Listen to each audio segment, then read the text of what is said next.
Welcome to Uruttu Ulunthu channel. இன்றைக்கி நம்மளுடைய சேனலில் வறுத்தரைச்ச குழம்பு. இது செட்டிநாட்டு ஸ்பெஷல், ரொம்பவே ட்ரெடிஷ்னலாக இருக்கும், டேஸ்ட்டும் டக்கராக இருக்கும். வாங்க வீடியோக்குள்ளே போய் பார்க்கலாம். அதுக்கு முன்னாடி நம்மளுடைய சேனலில் ஒரு லைக் அண்ட் சப்ஸ்கிரைப் பண்ணிக்கோங்க. இப்போ எல்லாமே நான் 1 டேபிள் ஸ்பூன் அளவுக்கு தான் அளவு எடுத்திருக்கேன். 1 டேபிள் ஸ்பூன் தனியா, ஜீரகம், மிளகு, அதுக்கப்புறம் ஒரே ஒரு வத்தல், இது எல்லாத்தையுமே ஆட் பண்ணிவிட்டு நல்லா வறுத்து எடுத்துக்கோங்க. இதோட மனம் வரணும். அப்படி உங்களுக்கு ஈவனாக வறுபடணும். இல்லைன்னா ஒன்றையும் தனித்தனியாக வறுத்து எடுத்துக்கோங்க, அது பெட்டர். அதுக்கப்புறம் ஒரு 1/2 டேபிள் ஸ்பூன் அளவுக்கு சோம்பு ஆட் பண்ணிக்கோங்க. சோம்பு ஆட் பண்ணிவிட்டு நல்லா வறுக்கணும். வறுத்ததுக்கப்புறம் ஒரு கைப்பிடி அளவுக்கு துருவின தேங்காயும் ஆட் பண்ணி நல்லா தேங்காய் மணம் வர்ற அளவுக்கு நல்லா வறுத்து எடுத்துக்கோங்க. இப்போ நம்மளுடைய வறுத்த ஐட்டம்ஸ் எல்லாமே நல்லா ஆறுனதுக்கப்புறம் ஒரு மிக்ஸி ஜார்க்குள்ளே போட்டு கொஞ்சம் தண்ணி ஊற்றி நல்லா குறைக்கணும், நல்லா அரைச்சிக்கோங்க பேஸ்ட்டாக.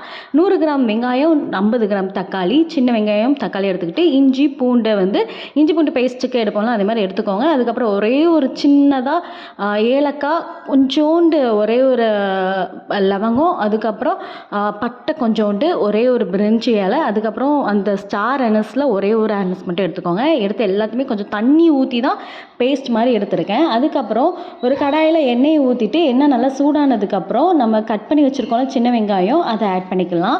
சின்ன வெங்காயத்தை ஆட் பண்ணிவிட்டு கொஞ்சம் உப்பையும் போட்டு நல்லா வறுத்துக்கோங்க. சின்ன வெங்காயம் நல்லா வறுப்படணும். இது வறுத்தரைச்ச குழம்புங்கிறதுனால எல்லாமே பயங்கரமாக வறுப்பட்டுருக்கணும். ஒரு டப்பாவில் மஷ்ரூம் இருக்கும்ல, அந்த மஷ்ரூமை கொஞ்சம் மீடியம் சைஸ்க்கு நான் கட் பண்ணி வச்சுருக்கேன்.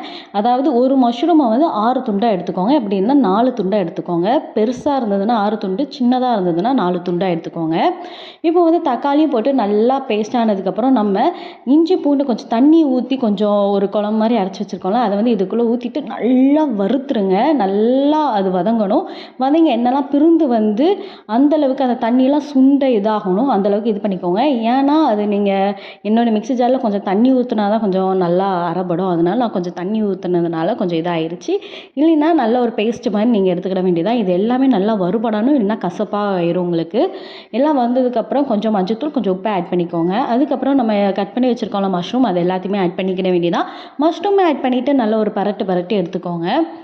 இது மஷ்ரூமில் இந்த மசாலாஸ் எல்லாமே உள்ளக்க அப்சர்வ் ஆகி ரொம்பவே டேஸ்ட் நல்லாயிருக்கும். மஞ்சத்தூள், அதுக்கப்புறம் 1 டேபிள் ஸ்பூன் அளவுக்கு கறி மசாலா ஆட் பண்ணியிருக்கேன். அதையும் போட்டு நல்லா அந்த பச்சை வடை போகிற அளவுக்கு நல்லா வதக்குனதுக்கப்புறம் மஷ்ரூமே போட்டு ஒரு நல்லா கிண்டிட்டு நம்ம அரைச்சி வச்சிருந்த பேஸ்ட்டையும் ஆட் பண்ணிவிட்டு நல்லா கிண்டிக்கோங்க. ஒரு 2 கிளாஸ் அளவுக்கு தண்ணி ஊற்றிட்டு, மஷ்ரூமில் ஏற்கனவே தண்ணி நம்மளுக்கு வெளியில் வரும். கொஞ்சம் உப்புமே ஆட் பண்ணிவிட்டு தண்ணி ஆட் பண்ணிக்கோங்க. 2 கிளாஸ் தண்ணி. அந்த மஷ்ரூம்லேருந்து கொஞ்சம் தண்ணி விடுபடும். அது கொஞ்சம் ஒரு 6-7 நிமிஷம் நல்லா கொதிக்கணும். அப்போ தான் மஷ்ரூம்குள்ளே அந்த மசாலாலாம் போகும். கொஞ்சம் உங்களுக்கு கசப்பு தன்மை இருந்தது அப்படின்னா நல்லா கொதிக்க விடுங்க. கொதிக்க கசப்பு தன்மை போயிடும் உங்களுக்கு. அந்த மஷ்ரூம்குள்ளேயும் நல்லா சாரெலாம் இறங்கி உங்களுக்கு நல்லா சாஃப்டாக சூப்பராக இருக்கும். அப்படி கறி கடிக்கிற மாதிரி இருக்கும். நல்லா எண்ணெய் எல்லாம் பிரிந்து வர்றதுக்கு கொஞ்சம் மீடியம் ஃப்ளேமில் வச்சுருந்தீங்கன்னா எண்ணெய் எல்லாமே பிரிந்து வந்துடும். வந்ததுக்கப்புறம் நம்ம கொத்தமல்லி இலையை பிச்சு மேலே போட்டுக்கிட வேண்டியதான். அதுக்கப்புறம் நான் சொன்ன அளவு எல்லாமே காரம் ரொம்ப அதிகமாக சாப்பிட்றவங்களுக்கு தான் நான் சொல்லியிருக்கேன். நீங்கள் காரம் கொஞ்சம் கம்மியாக சாப்பிடுவீங்கன்னா மல்லி 2 ஸ்பூன் ஆட் பண்ணிக்கோங்க. இப்போ நம்மளுடைய குழம்பு சூப்பராக ரெடி ஆகிட்டு, இதான் பெப்பர் மஷ்ரூம் கறி. சூப்பராக இருக்கும் டேஸ்ட்டு. சாதத்துக்கு வச்சு சாப்பிட்றதுக்கு, சப்பாத்தியோ எல்லாத்துக்குமே ரொம்பவே நல்லாயிருக்கும். நீங்களும் இதை ட்ரை பண்ணி பாருங்கள், எவ்வளோ சூப்பராக வந்திருக்குன்னு. டேஸ்ட்டு அட்டகாசமாக இருக்கும். உங்களுக்கு காரம் எக்ஸ்ட்ராவாக இருந்தது அப்படின்னா மல்லித்தூள் ஆட் பண்ணிக்கோங்க. எனக்கு இது கரெக்டாக இருந்தது.